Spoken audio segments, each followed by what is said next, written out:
మొత్తానికి big boss హౌస్‌లోకి wild card entry చాలా వైల్డ్‌గా ఇచ్చేశారు దివ్య, నిఖిత. బిగ్ బాస్ కూడా చాలా తెలివిగా ఆలోచించి ఎవరికైతే లీస్ట్ ఓట్లు వచ్చాయో వాళ్ళని లోపలికి పంపించేశారు. సేమ్ ఇలానే సీజన్ 7లో ఇదే రిపీట్ అయింది. రతికకి లీస్ట్ ఓట్లు వచ్చాయని చెప్పేసి వైల్డ్ కార్డ్ ఎంట్రీతో వైల్డ్‌గా ఎంట్రీ ఇప్పించేశారు.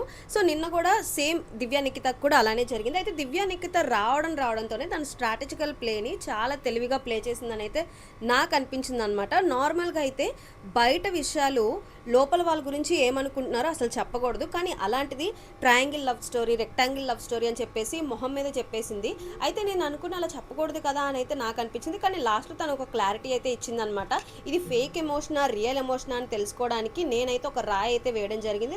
రేపటిలోపు తెలిసిపోయింది ఎవరు ఏంటి అనేది అని చెప్పేసి తను మనకి తెలియజేయడానికి, తను తెలుసుకోవడానికి. అంటే వచ్చిన 3 వీక్స్లోనే ఇంతగా బాండింగ్ కనెక్ట్ అయిపోతారా, లేకపోతే వీళ్ళు కంటెంట్ కోసం ఇలా యాక్టింగ్ చేస్తున్నారా, లేకపోతే నిజంగానే వీళ్ళు కనెక్ట్ అయ్యారా అని చెప్పేసి మనకు కూడా తెలియజేయడానికి తను ఒక రాయి అయితే వేసింది.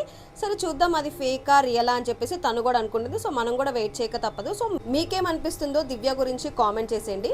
అయితే నిన్న జరిగిన ఇష్యూలో రామ్ది తనుజది తప్ప అంటే నాకైతే ఇద్దరిది మిస్టేక్ లేదనిపించింది. అక్కడ ఏదో మిస్అండర్స్టాండింగ్ వచ్చింది. రామ్ కూడా కొంచెం అర్థం చేసుకోవడానికి తనకి కన్ఫ్యూజ్ అయిపోతున్నాడైతే నాకు అనిపించింది అనమాట.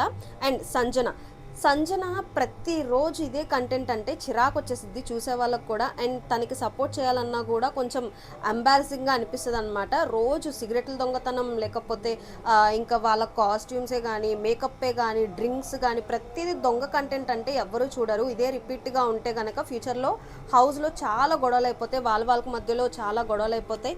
అండ్ అలానే ఇంకా అంటే సంజన స్ట్రాటజికల్ ప్లే చేస్తుంది అనేలోపు ఇంకా ప్రతిసారి బోరింగ్ కంటెంట్ ఇస్తుందని అయితే నాకు అనిపించింది అనమాట.